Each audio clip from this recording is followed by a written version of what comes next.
And aside from lead generation, startup weekends, give camps, you're also in the online dating realm or dating coach realm per se. Could you Sure. tell me a little bit about that? What do you got going on with that? So originally, I'm not so much a dating coach now, but a few years ago, that's was kind of I guess the first ways I was making money online Right. was through dating coaching, and I would have basically I learned how to make a website. I learned all these like marketing skills, and at that point, I got to a point. Well, before I even talk about how I got to that, like there's this whole community online of guys who teach other dudes how to basically approach, and like there's kind of like two sides of it. Like there's some guys that are all about just getting laid, and there's some guys that just want to become more authentic and want to be really like upfront Right. with women, and they just want to have like a great dating life, you know. So when I first got into it, there was a lot of like the kind of sleazy pickup artists, like Snake seduction. oil salesman. Yeah.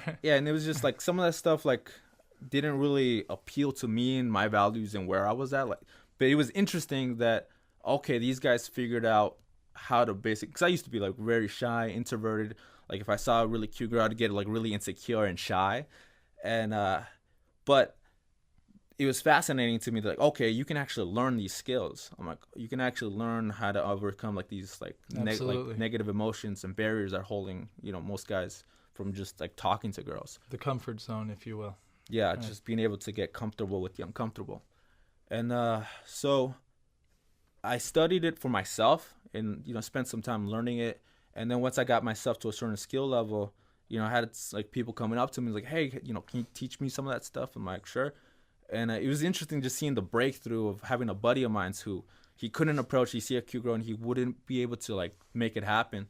And I remember like one night after like several times of trying to tell him like, hey, this is what I'm doing. This is, and I'd say something like very, very simple. Like, hey, like I'm pretty spontaneous when I approach. I typically don't like to use too much like lines or gimmicks, but I try to be like very, very like in the moment and authentic. But I'll say like something like, if I see a cute girl, I'm like, hey, I noticed you over here. And like whatever I was thinking, like, hey, this girl's cute, this girl's adorable, whatever, I'll say it. Like, hey, I thought you were just absolutely adorable and I had to come meet you. Just something very simple like that, very direct up front. And kind of like the mindset behind that is very like, hey, this is where I'm at, take it or leave it. Right. If she rejects me, I'm totally cool with it. Like, I don't take it as like, oh, whatever. I don't let it hurt my ego. Mm-hmm. It's just kind of like, okay, that's where she's at, and that's okay. Right.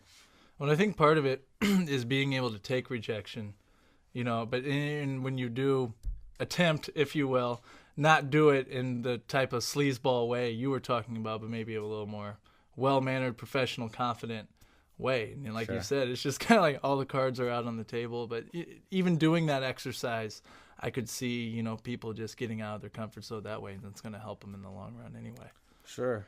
It was interesting because, like, kind of going from, I was doing dating coaching. I even got like on the cover of Seven magazine out here. Yeah, that's right. It was a lot of fun. But after a while, I just got like, I charged like $2,000 for like a weekend session with guys and stuff like that. But I don't know, after a while I wanted to move on to different things, and I saw like an opportunity for like helping small businesses with their marketing and stuff like that. So I just wanted to focus more on like developing my marketing skills and understanding like how to attract customers and do more stuff like that. So I'm like, okay, I'm gonna just stop this dating coaching stuff for now, which is fun, but I want to do more marketing and like working with small businesses. So I kind of transitioned to that. So from there, I've been doing lead generation for a good time now. But it's so interesting how dating and marketing is so similar.